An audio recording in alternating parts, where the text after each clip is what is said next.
I played the new SUN Classic MMO so you don't have to. I know. Wow, Stix, I can't believe how amazing you are. You're my hero. And you know what? That's what I'm here for. And I don't need recognition for it. Hey, my name is Stix, and welcome back to another episode of Is It Worth Playing? A video series where we analyze every facet of an MMORPG and come up with an objective and opinion as possible as to whether that MMO is or is not worth playing in 2022. Today, we're taking a look at a title that Webzen just released, or re-released, I guess, would be the correct term used here. One of Korea's most popular MMOs from back in 2007, Soul of the Ultimate Nation. However, this time, they released it as SUN Classic, taking advantage of the classic MMO hype. And let me tell you, I can understand why they shut it down back when they did. Quick shout out to our patrons over on Patreon. This allows you to directly support us if you're interested. Every patron will have their name appear at the beginning of every single YouTube video, and you'll be immortalized in the MMO genre forever. Now, is this a greatest MMO? Oh, that was a serious question? Soul of the Ultimate Nation, which we're going to refer to as SUN henceforth, is your traditional Korean MMO. It makes use of gender-locked classes, race-locked classes, and imposes quite a few limitations on the overall customization and freedom to play your character how you want. For whatever reason, each race has their own name, like Luke. Is that his name? Does he actually have a name? Luke? Guys, can you see he has a name? His name is Luke. That is not a Luke. I have met many Lukes in my life. That ain't a Luke. Damn. It's just not. And each clan has one or two different classes associated with them. Clans in specific are restricted to a single gender, so new clan members must be grown in test tubes. Otherwise, there's really no explaining why everyone looks the same. Hitler would be proud that. Okay. Oh man, maybe I shouldn't even include that joke in there. You know what? It's too late now. I opted for the Elementalist because, well, I'm a fan of squishies. I mean, I'm a fan of being not squishy specific. Guys, get your mind out of the gutter, okay? Larry, why are we zoomed into the squishies right now? No, I understand. I said squishies, but that's not what I mean. No, I don't care if that's what everyone thought. This leads me directly to the combat. As one would expect from an MMO released 15 years ago, SUN utilizes a tab target combat system. You can either click enemies with your mouse, or you can cycle through enemies with your tab key. Animations and skill effects by today's standards wasn't really all that impressive, but given that I am a fan of older games like this, honestly, I didn't mind. I will admit that the movement itself did feel very clunky though, especially in battle, when being forced to kite enemies as a mage like myself, or later on, run from enemies entirely. You had your camera bound to both your left mouse button and your right mouse button. Typically, you hold your right mouse button to rotate your character while moving with your WASD keys. However, all that did in SUN was rotate the camera angle. Instead, your left mouse button rotated your character, requiring you utilize your left mouse button for a variety of different things. This became even more difficult when you were attempting to rotate your character while running and ended up clicking on various different monsters along the way. One thing I did like was that the game allows you to not only distribute your own statistics,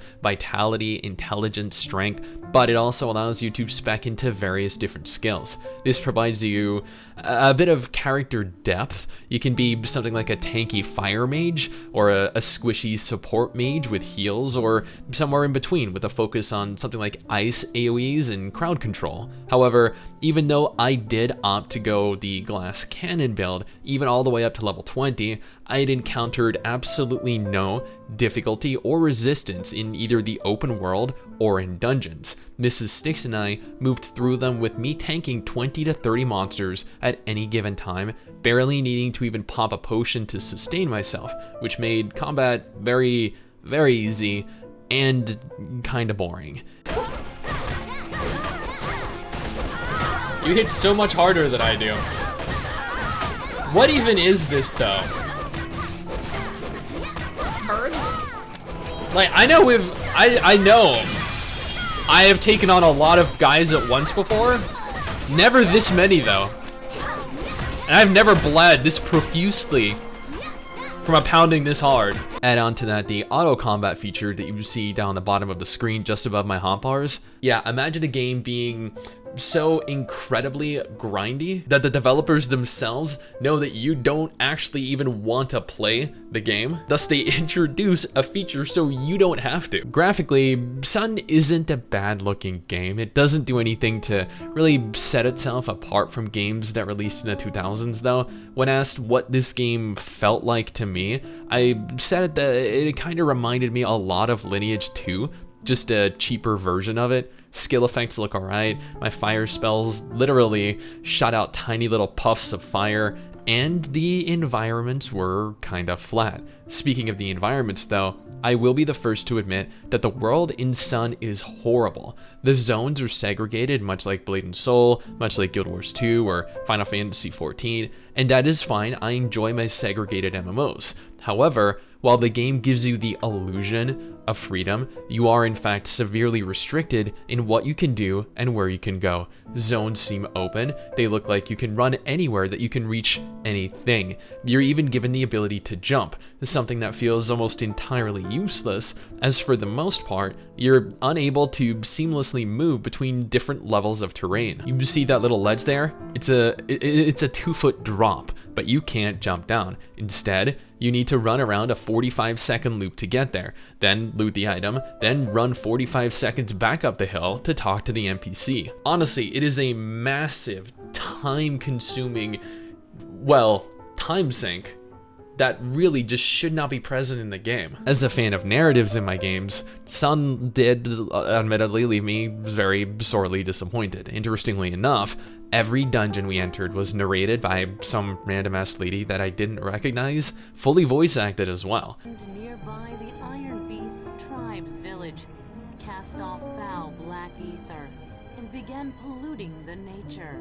But I played from level 1 through level 20, and I saw almost no story whatsoever. No reason to exist, no reason to progress through the game, but at the same time, it makes sense. This is a highly grindy game like Silk Road Online, where story is an afterthought to the gargantuan grind that is present.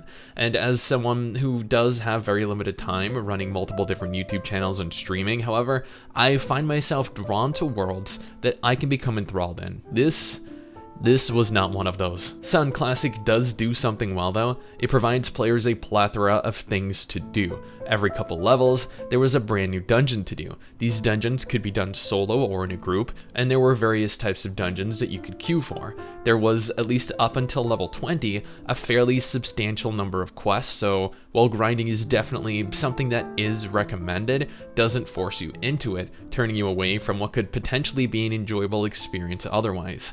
You can craft right from the get-go. However, as someone that loathes this feature in pretty much every game that I play, I chose to stick to obtaining gear from questing or from dungeons. You could enable your auto combat feature and farm gear. You could farm items, farm money, farm experience out in the open world. This is something I saw was very prevalent while leveling. There were 10, 20 people auto-engaging enemies at every quest hub, which did admittedly make it a little difficult to complete the quests myself.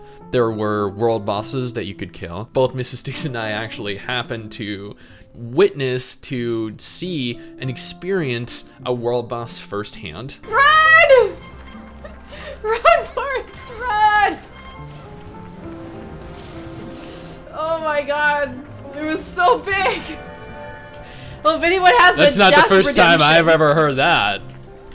And when I say firsthand, I mean his hand, our face, and the hundreds of bodies at his feet. You can also gather ore, minerals. There's a lot to do while leveling, and I'm sure with the addition of raids and PvP, there's even more to do at later game. While I was assured that there was PvP present within the game, I did not unfortunately find out how to actually engage in it at my level, which was disappointing as I wanted to flex my unkillable, overpowered little puffs of smoke over my enemies. Even if I did look a little bit like Lumiere from Beauty and the Beast whenever I fought. At the end of the day, Webzen revived Soul of the Ultimate Nation and released it as SUN Classic Classic in an attempt to not only take advantage of the hype surrounding classic MMOs, but also as a means with which to bank on nostalgia. It's been a decade since the game shut down, which means that enough time has passed where a new generation of MMO player might be interested in trying it out. Combine the two together, and you have an active player base for at least a couple months, and it costs you next to nothing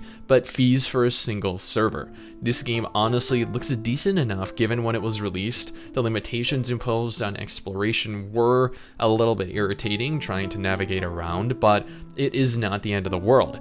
They had auto-pathing, so you could just alt-tab out and, I don't know, watch a YouTube video as you run to your next objective. I did only play SUN Classic for about 3 to 4 hours, so at the end of the day,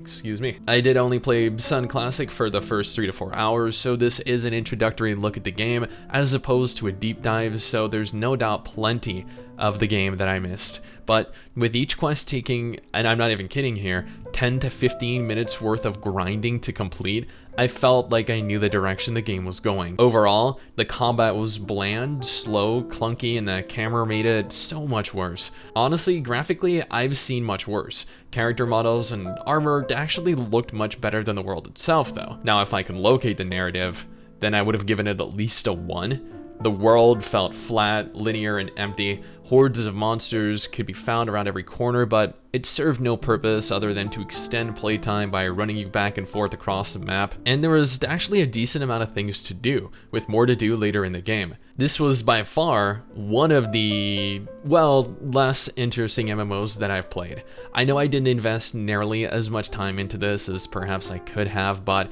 if a game after roughly 3 to 4 hours continues to get progressively worse, what other incentive do you have to continue playing it? Now, if you're interested in my thoughts on other MMOs, you can go ahead and take a look at the last video in the series right here, or you can take a look at this video right, oh, it hit my microphone, this video right here for a look at 10 other games that you might be interested in.